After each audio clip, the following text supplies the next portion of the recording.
ওরা ডেকে বলবেন, জাহান্নামের ফেরেশতাকে ডেকে বলবেন, ওয়ানা দাও ইয়া মালিকুল ইয়াকদি আলাইনা রাব্বুক ক্বালা ইন্নাকুম মাকিথুন। এই জাহান্নামীরা জাহান্নামের ফেরেশতা মালিককে ডেকে বলবেন, ও মালিক ফেরেশতা,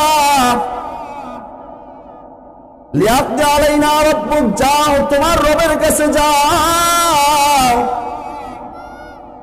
রবের কাছে গিয়ে আমাদের জন্য একটু বলো, আমাদেরকে যেন একেবারে চিরতরে শেষ করে দেয়।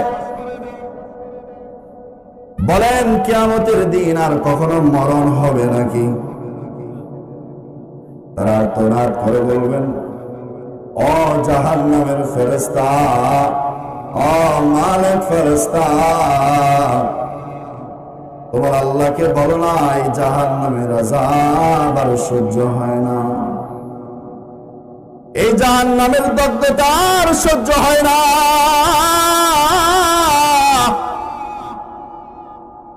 তোমার রবকে বলো না, যাও আমাদেরকে যেন চিরতরে শেষ করে দেয়।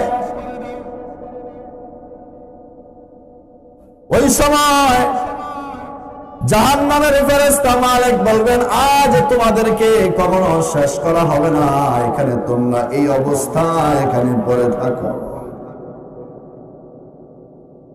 এই যে আর্তনাদ করবে, তাদেরকে মৃত্যু দেবে না, জাহান্নামের আযাব থেকে মৃত্যু চাবে। আজ আমরা মৃত্যু চাই না, ঠিক না?